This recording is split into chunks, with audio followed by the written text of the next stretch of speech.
स्त्री. तू फक्त स्त्री नाहीस, तू आहेस शक्ती, तू आहेस ममता, तू आहेस भक्ती.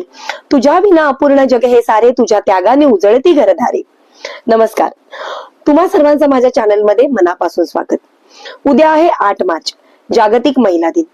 या दिवसाच्या आधीपासूनच अनेक गप्पा रंगायला लागतात. या वर्षी काय प्लॅन करायचा? आपण सगळ्या मिळून मूवीला जाऊया का? यावेळी सेलिब्रेशन झालंच पाहिजे. महिला दिनाच्या निमित्ताने तरी आपण सगळ्या भेटूया. कोणाच्या तरी घरी छोटस गेट टुगेदर तरी करूया. असे एक ना एक अनेक संवाद, योजना आणि उत्साह आतापर्यंत बऱ्याचशा महिलांमध्ये झालं असतील आणि हे व्हायलाच हवं.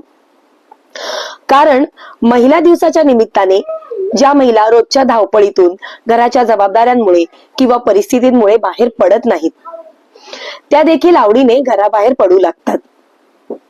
आपल्या मैत्रिणींना भेटतात, हसतात, गप्पा मारतात आणि हा दिवस आनंदाने साजरा करतात. तेवढ्या क्षणासाठी का होईना त्यांच्या विचारांना, त्यांच्या भावनांना आणि अस्तित्वांना एक नवा उजाळा मिळतो.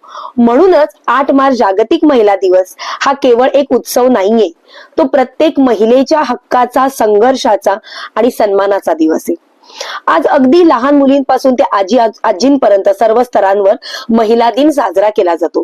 कुठे छोट्या प्रमाणात होतो, तो कुठे मोठ्या उत्साहात होतो. पण एक प्रश्न मात्र मनात नेहमी येतो, हा महिला दिन नेमका काय आहे? तो 8 मार्चलाच का साजरा केला जातो? आणि या दिवसामागे अशी कोणती घटना आहे, असा कोणता संघर्ष दडलेला आहे, ज्यामुळे आज संपूर्ण जग हा दिवस जागतिक महिला दिन म्हणून साजरा करत आहे?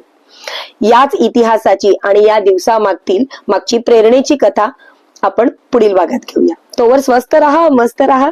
श्री स्वामी समर्थ.